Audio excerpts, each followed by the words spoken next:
Welcome to Get Rich Education with Keith Weinhold, giving you information and ideas on the investment that has turned more ordinary people into millionaires and billionaires than anything else, and can provide you with more wealth and happiness than you ever thought possible. Now, here's your host, investor, entrepreneur, business owner, and educator, Keith Weinhold.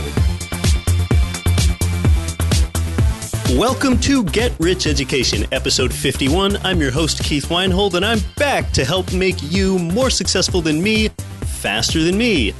We're going to look at real estate investing from the other side of the table today. How would you like to be the bank?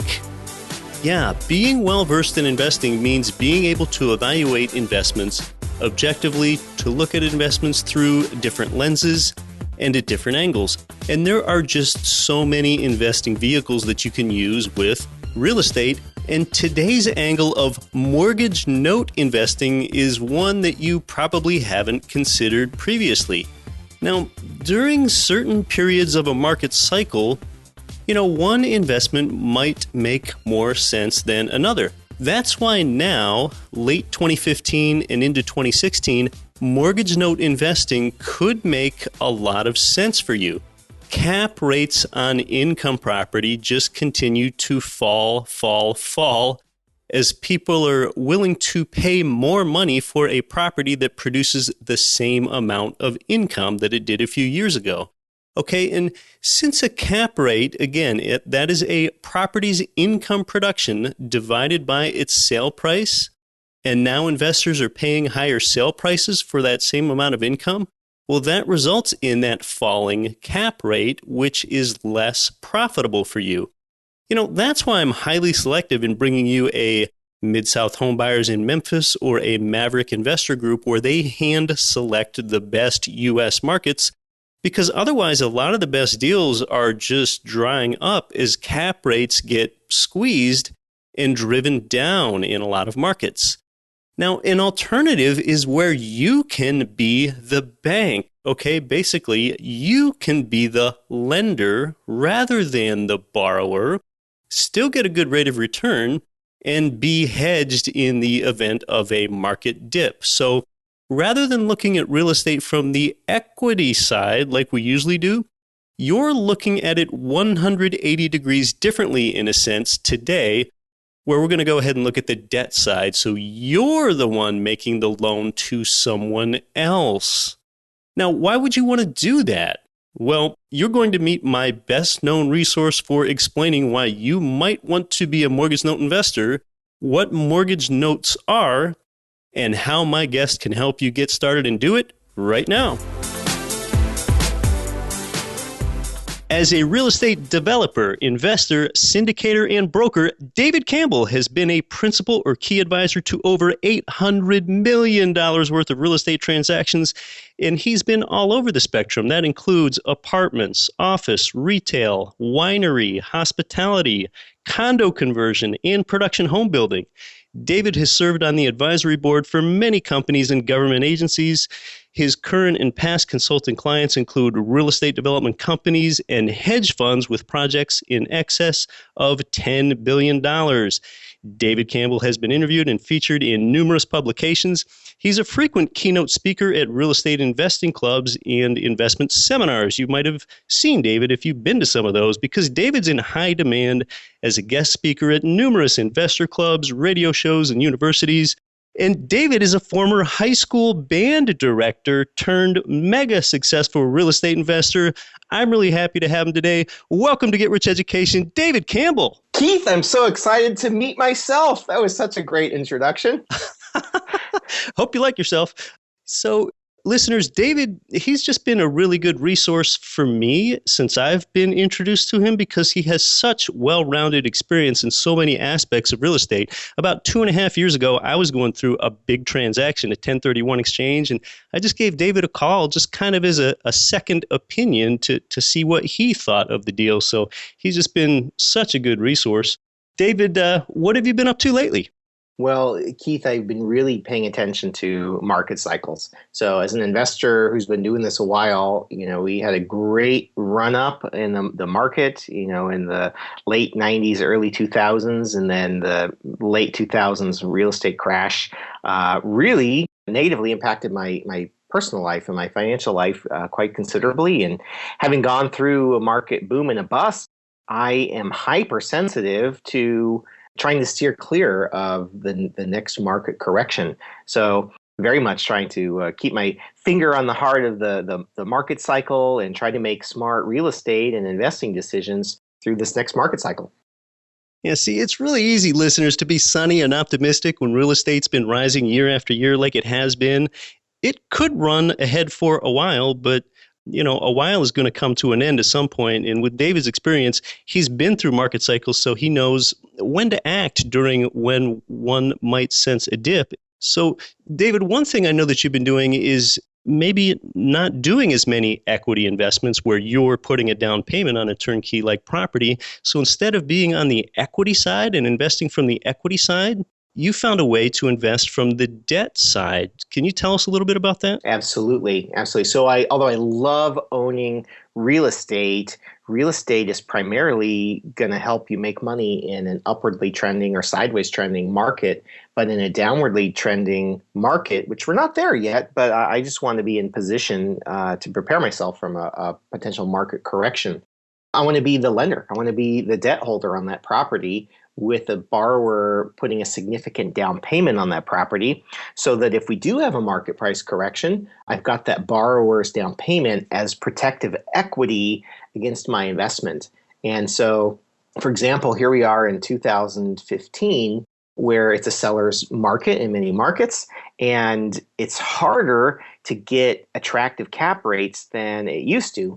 So what I'm doing is using my capital and the capital of our investor clients to buy mortgage note positions, or to use our money to be the bank. So we can actually lend our money, typically maximum of 75% loan to value on a fully amortizing mortgage position, which means if we've got a couple more years of an up market followed by a market correction like we had in 2009, 2010, by the time that market correction comes down, our loans will have amortized considerably, and I think we'll be well positioned to weather another down market.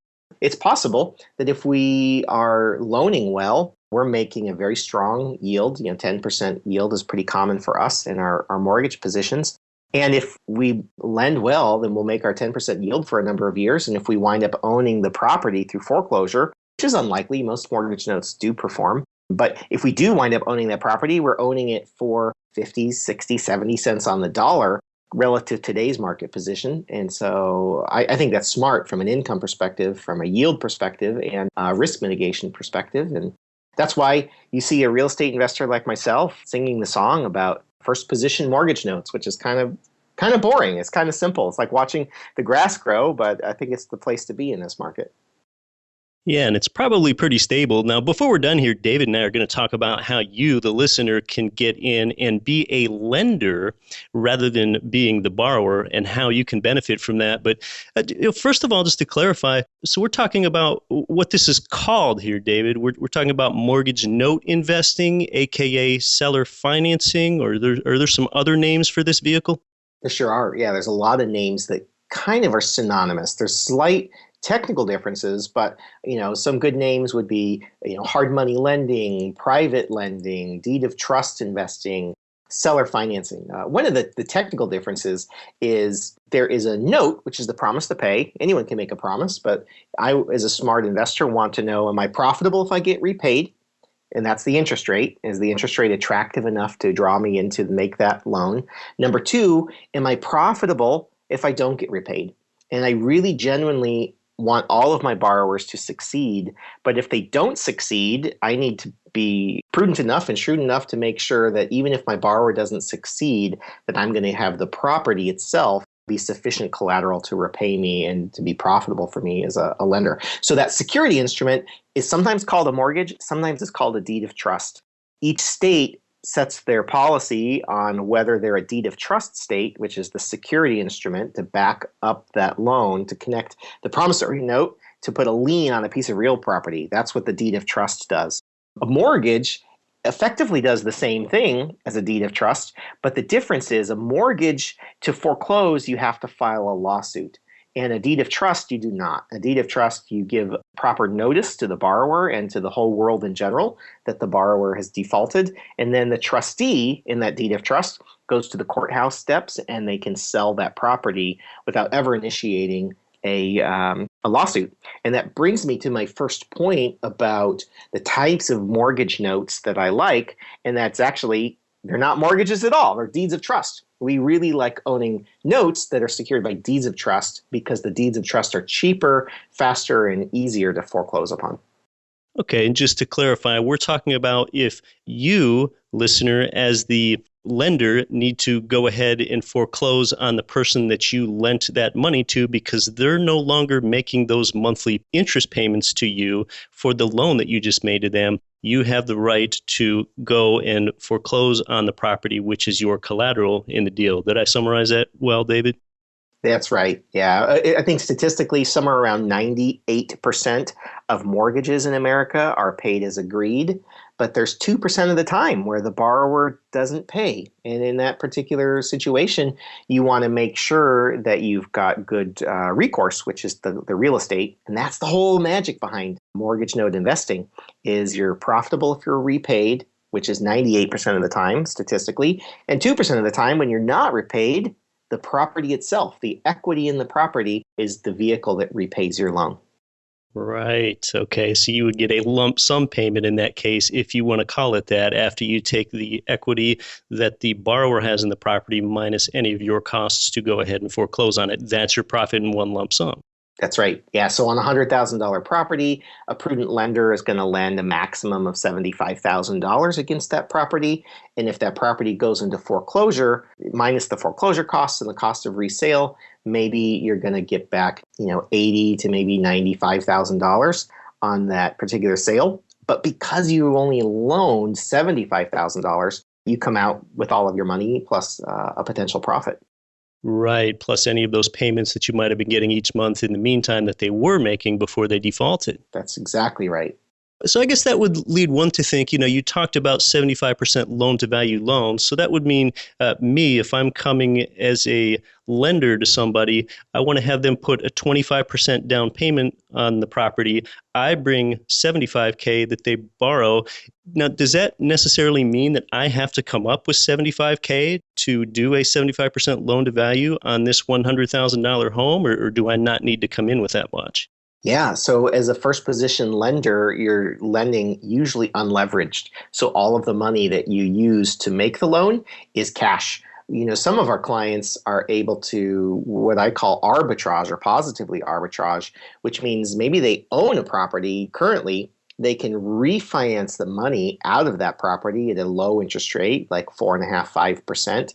And then they can go lend that money in first position, secured by a property at a maximum 75% loan to value, and they might get a 10% interest rate. So in that particular case, they didn't invest cash, they just invest proceeds of loan, but they had to have the equity to start with, right? But they are borrowing at 5 and then lending at 10, and they're making a pure 5% profit arbitrage spread from borrowing and then relending at a profit. I love that you brought up the word arbitrage. That's one of my favorite words in the investing world. So you're talking about if one does a cash out refinance of their home where they can pull $75K out of it, pay a 4.5% interest rate on that, which is also tax deductible, go ahead and lend it out at 10%. And the difference they make is the spread, the 10% minus the 4.5% that they borrowed out. And that 5.5% is their profit. That's exactly right. And the arbitrage formula is something that very few people teach. And so I'm excited to hear and excited for your listeners that you teach that concept so well. When we're talking about hassle-free cash flow investing, one of the fundamental parts of being a hassle-free cash flow real estate investor is that the cap rate, which is the property's net operating income divided by the property value, that cap rate must exceed the interest rate. And so if you've got a 6 cap property and a 5% financing, well, then you've done the formula right. Your cap rate is 6, which is higher than your interest rate of 5. Many investors get that formula upside down where they go and buy a 4 cap property Right. with 5% debt, and they've got negative arbitrage. When you have positive arbitrage, the more money you borrow, the higher your yield goes. You can borrow at 5 and invest at 6. Well, Keith, how much money do you want to borrow at 5 to invest at 6? Everything I can. Yeah, but we flip that. How much do you want to borrow at 5 to invest at 4? The answer is none. None. And so the challenge in today's market is many investors have a fixed cost of financing. For investor financing today, 30-year fixed loans are around 5%, maybe plus or minus a little bit. And in many markets across the country, particularly high-cost areas, you can't find properties that are producing a cap rate about 1% higher than the prevailing interest rate. So if you borrowed money at 5 and you tried to reinvest it in your local market, many local markets aren't producing a cap rate of 6 or better. So those investors are choosing, they've got to go into other states, like Texas is my favorite state, or perhaps the Midwest, where those cap rates are a little bit higher. Or I think an even larger spread between the borrow and the cap is private lending. Because when you borrowed at 5 and you go invest it into a property at 7, well, that's a good spread, right? But if you could borrow it at 5 and go buy a mortgage note at 10, now that's an even wider spread. And in a buyer's market, like we saw in 2008, maybe 2010, 11, we were seeing those big cap rates. So you could borrow the money at 5, and it wasn't hard to go find a piece of property that, produced an 8, 9 cap rate, and you could get those big spreads. Today's different. It's a seller's market. And so those arbitrage spreads are smaller in real property, which is why I'm focused on getting those arbitrage spreads in the debt market, being a lender.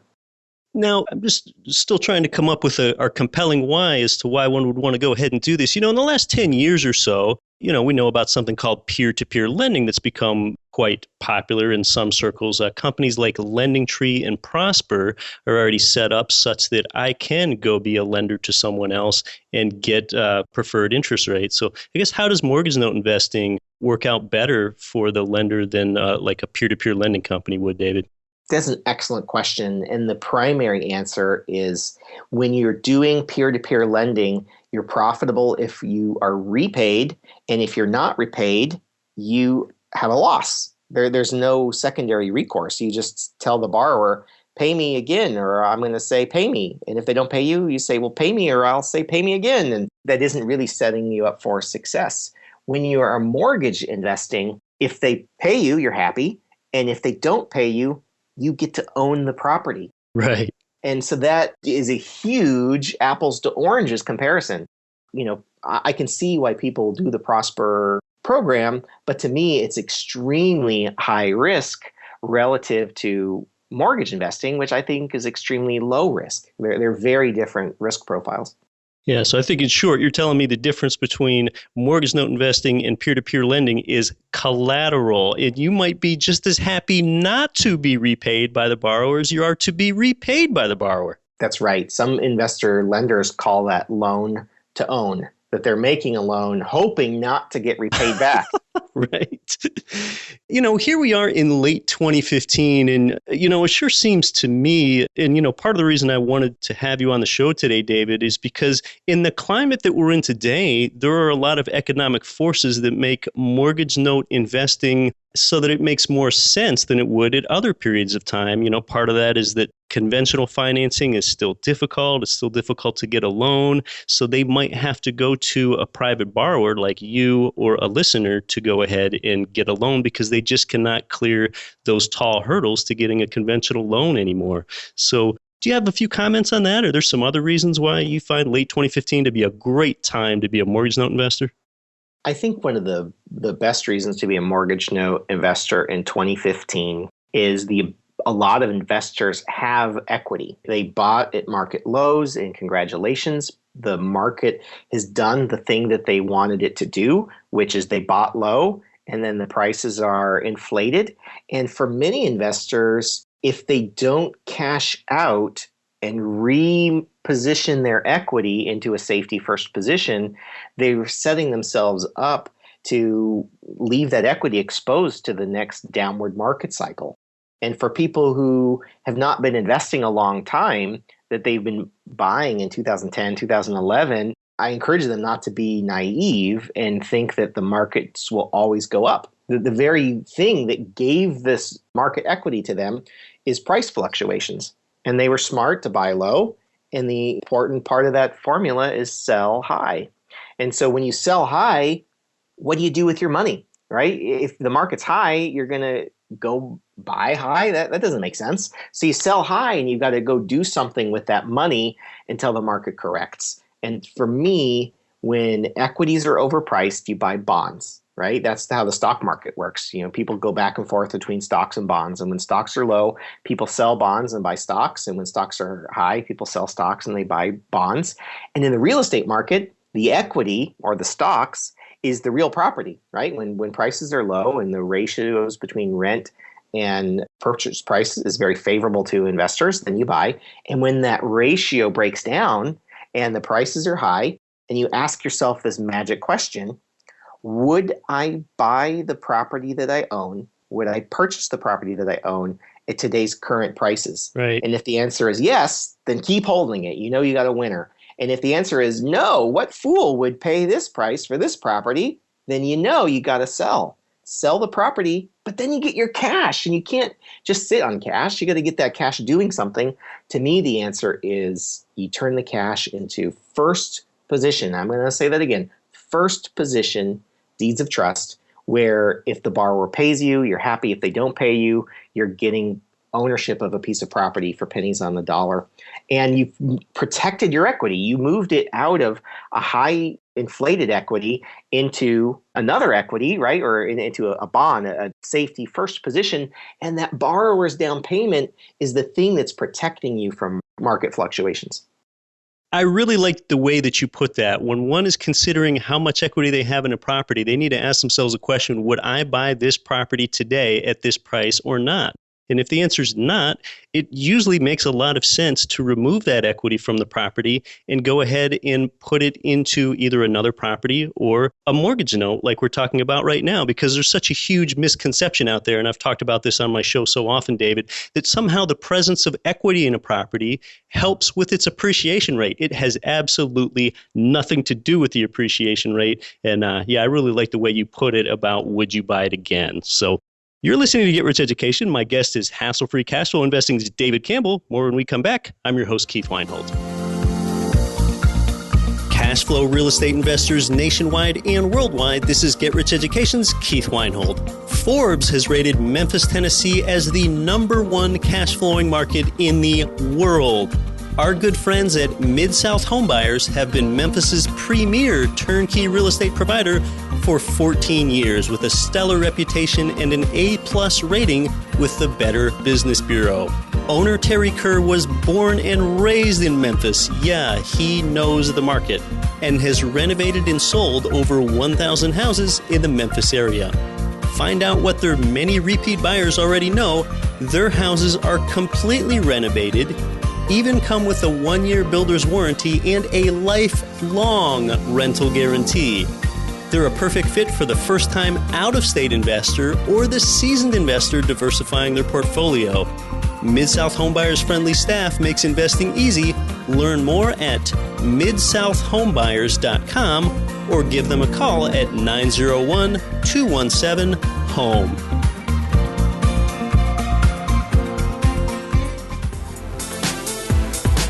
Hey everybody, this is Matt Bowles from Maverick Investor Group. You're listening to Get Rich Education with Keith Weinhold, and don't quit your daydream.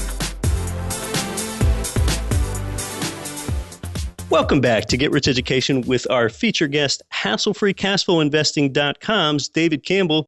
So yeah, David, we were talking about equity and how a lot of people have a misconception that the presence of it in a property helps with its appreciation, but effectively you can turn that equity into cash flow.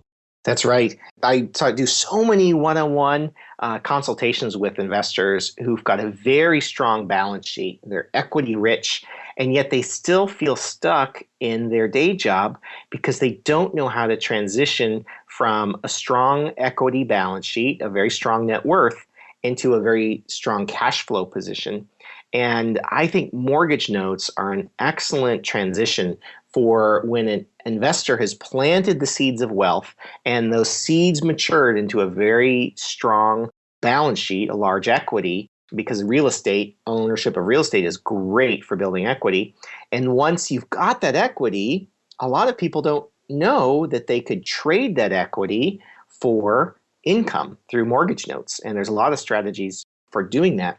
And when they do transition their equity into cash flow, a magic formula that I like to use is I'll ask a client in a one-on-one consultation, is your net worth, your investable net worth, at least 100 times your monthly expenses? And if they are, then they are what I call a tipping point. They've reached the tipping point where growing equity is probably less important for them than transitioning or converting that equity to cash flow. Because if you could say, for example, take $1 million equity, $1 million net worth, and get that into mortgage notes that are producing a cash flow of 1% per month, then they're living on it. That creates a $10,000 a month cash flow. And for that investor, that cash flow is the thing that will enable them to quit their day job or to get out of the rat race. And then for a lot of people, once they've made that tipping point and they're out of the rat race, they might use that freedom of time to go build even more powerful real estate portfolio than they did before. So some investors who get that itch to say, well, I don't want to sell my property to buy mortgage notes. The answer is, well, would you like to trade your property for financial independence? Once you have financial independence, you can go back to doing whatever you want, including building your real estate portfolio even stronger. Right. Begin with the end in mind. Some people don't realize either. As soon as they separate equity from a property and put it in a second property, it's still their equity. They still have the same amount of equity that they did previously, although they might just have a little corner chipped off for some transaction costs.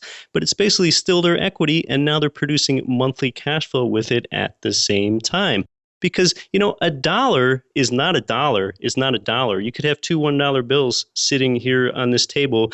They might look the same, but if $1 is a cash flow dollar, that is liquid. If the other dollar is an equity dollar, that's not the same. That's trapped. That's illiquid. You might not necessarily be able to get to that. Hey, speaking about trapped dollars, David, or what some people might deem as trapped, can you use dollars that you have in an IRA to go ahead and free that up for buying mortgage notes that can produce a cash flow for you? Absolutely. Having a self-directed IRA, I think, is one of the most powerful ways for investors to buy mortgage notes. Because unlike real estate, which is a very tax-efficient asset, mortgage notes produce ordinary interest, and that interest is taxed at the ordinary income tax rate for most people, which means it's tax inefficient. However, if you use your self-directed IRA to buy a mortgage note, and then that income from the mortgage goes into your IRA and it stays tax deferred, or if it's Roth, it could be tax free.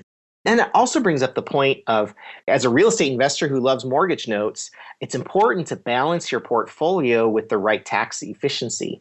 For me, I want to own 100% of my real estate holdings outside of my IRA, because there's so many tax efficiencies like depreciation on the property, the ability to get superior financing on the property outside the IRA, the ability to defer the capital gains on that growth of the property until you sell it or 1031 exchange it. And then when you die, you get a step up in basis on the equity. There's all kinds of really powerful tax reasons to own property outside of your IRA.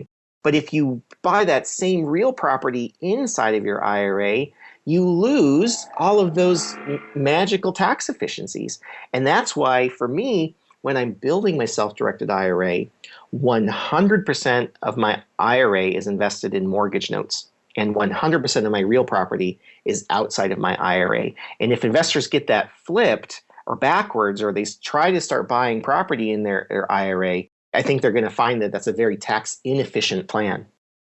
And now I know some of you have not heard of a self-directed IRA yet, where you can go out and choose your own custodian and invest in what some would call alternative investments. That's a whole other subject, and I'm sure David could help you out with that. I do have a self-directed IRA myself.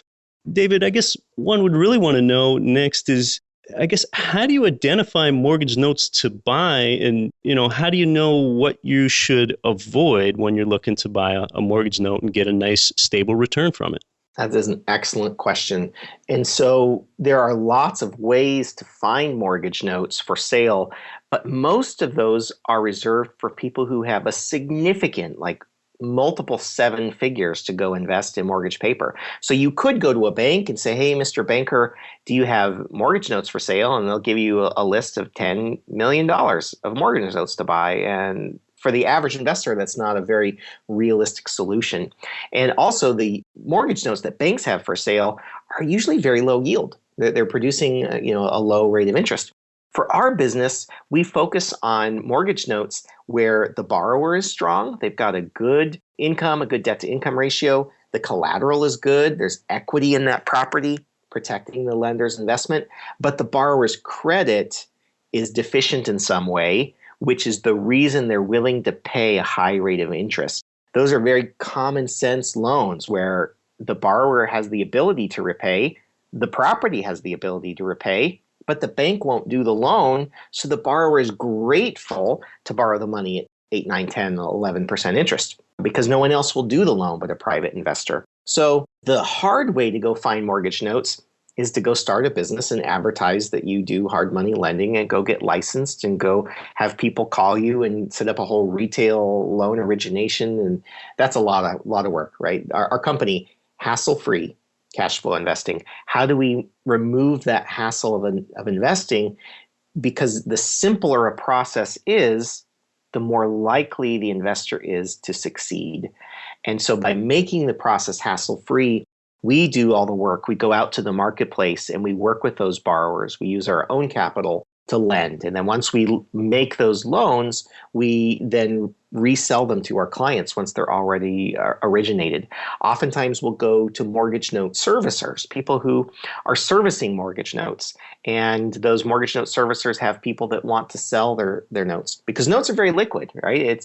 You were mentioning earlier liquidity and equity in a property is liquid, but you have to sell the whole asset to get at it, and there's a high transaction cost with that. Mortgage notes are extremely liquid. You can get a buyer for your mortgage note in 2 to 4 weeks. You get your cash, and the transaction costs are relatively low compared to real estate. So you can definitely buy and sell mortgage notes, even though it might be a 10-year mortgage. You don't have to hold it all 10 years. You can sell it. So how to find them? Obviously, our company does specialize in helping investors buy mortgage paper. But if you were trying to do it on your own, banks sometimes sell paper, but you need a lot of money. There are, Craigslist, you might find the note, but that's a lot of hassle and good luck finding any notes of any particular quality. And note servicers, I think that's probably one of the better sources.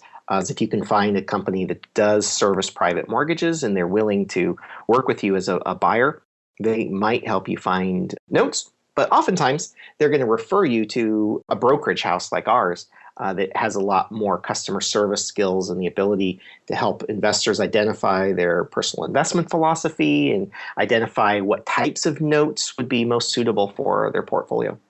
Yeah, that's a great answer. I'm really glad that you bring that up about the liquidity because it's great. We talk about turnkey real estate investing on our show an awful lot. And as wonderful as that is over the long term, if you need to get your money out in 30 days, maybe you can do it, but you probably cannot. So you're telling me if someone has a mortgage note and they're getting paid 10% interest on it, but suddenly they need a lump sum of cash in their life for some reason, they can go sell their 10% mortgage note. They can get rid of those payments that they're getting in small increments each month and sell it to somebody else and get their lump sum out in a short period of time.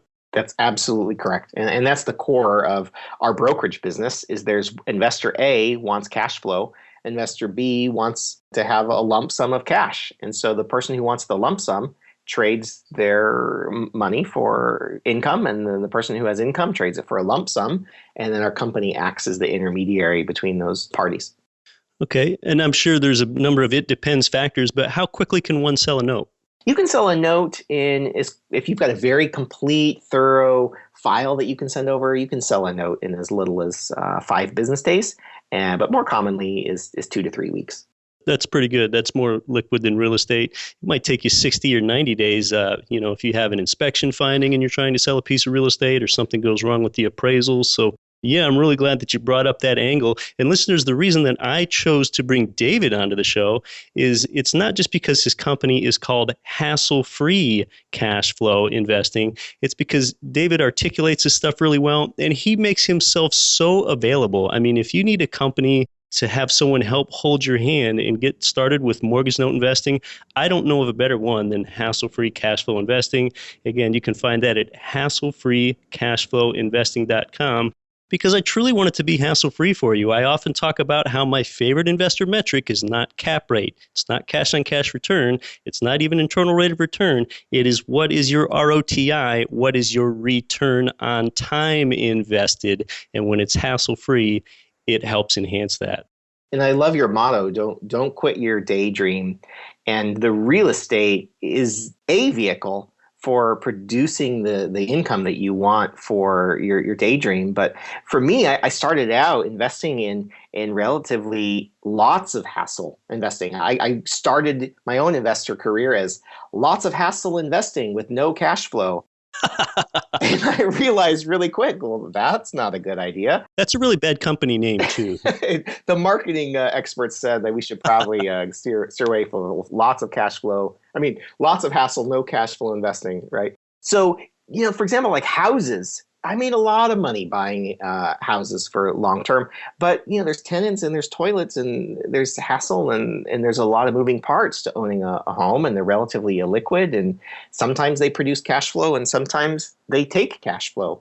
And so I moved from houses into more commercial assets like net leased shopping centers and medical office buildings and bigger deals that were more stable and produce more income. But that was also a little bit of hassle too, because you've got tenants and toilets and parking lots, and your problems with shopping centers are just bigger. It's the same as houses. You've just got bigger problems to deal with. So for me, how do I get the most hassle-free return out there? And for me, mortgage note investing is the simplest, most passive, easiest, most risk-adjusted return that there is. And so literally at the first of the month, we hit the ACH button and the money shows up into our account. And that's it. I don't get a call from the tenant. I don't get a call from there is no tenant. The borrowers don't call, they pay. And if they don't pay, then we have a mortgage note servicer, which is someone who's like a property manager for a note. And that's actually hugely important, that I encourage people who are doing private lending not to manage their own mortgage notes, because private lending can be very complex, especially when the borrowers don't pay. And if you are working in that situation, you do want a professional to manage that note for you, to manage that borrower-lender relationship for you.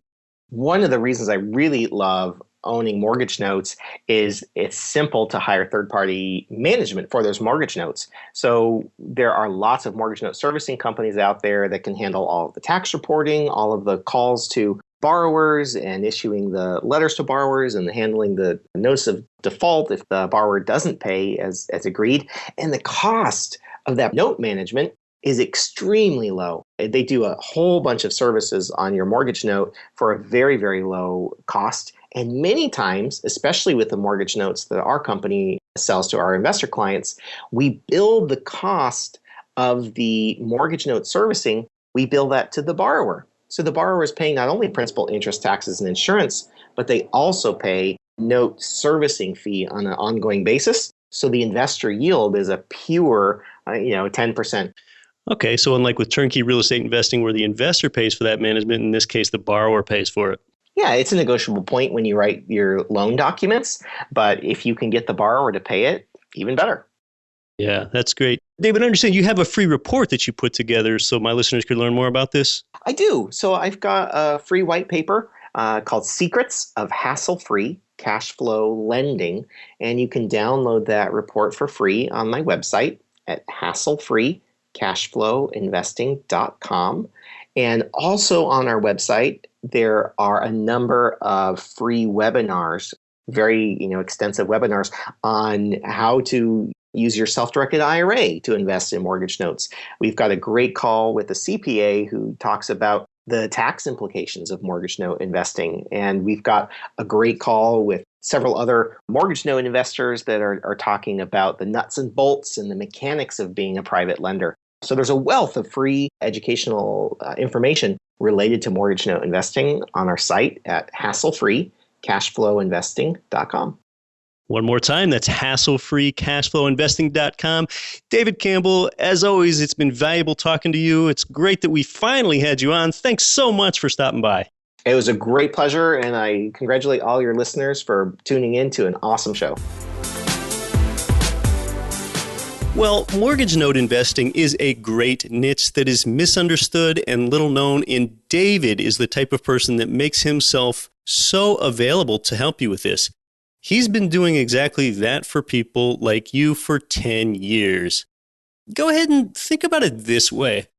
I suggest that everyone keeps some of their money in a liquidity bucket. But the problem with a liquidity bucket is that it usually means that your return on investment is like 1% or less in a checking account, in a money market fund, or a CD. So it's slowing you down. It's not moving you ahead. Well, now you just learned about a way to get a return of perhaps 10% or even more and have liquidity of just a few weeks' time.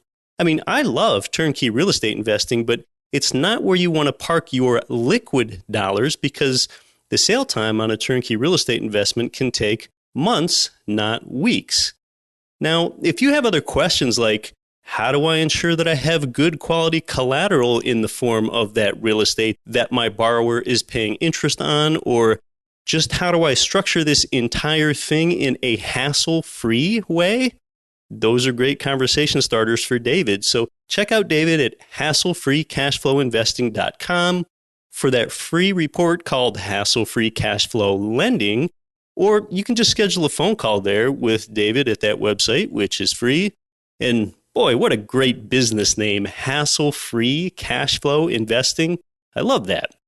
Hey, coming up soon, you're going to hear from Get Rich Education's right-hand man, John Collins, for the first time on a future show as I bring him in here for a few minutes.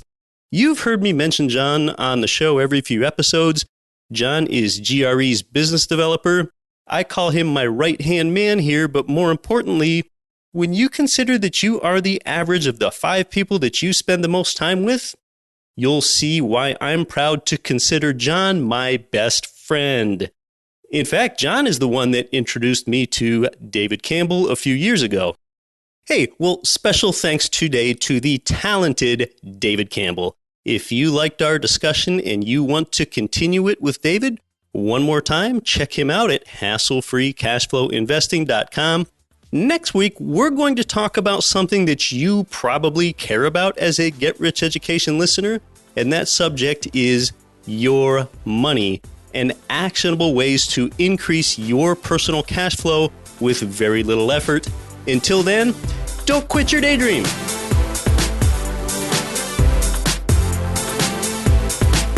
You've been listening to Get Rich Education, telling you what the wealthy won't tell you about real estate and investing.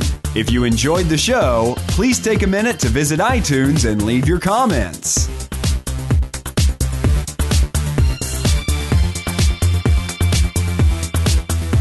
Nothing on this show should be considered specific, personal, or professional advice. Please consult an appropriate tax, legal, real estate, financial, or business professional for individualized advice. Opinions of guests are their own. Information is not guaranteed. All investment strategies have the potential for profit or loss. The host is operating on behalf of Get Rich Education, LLC exclusively.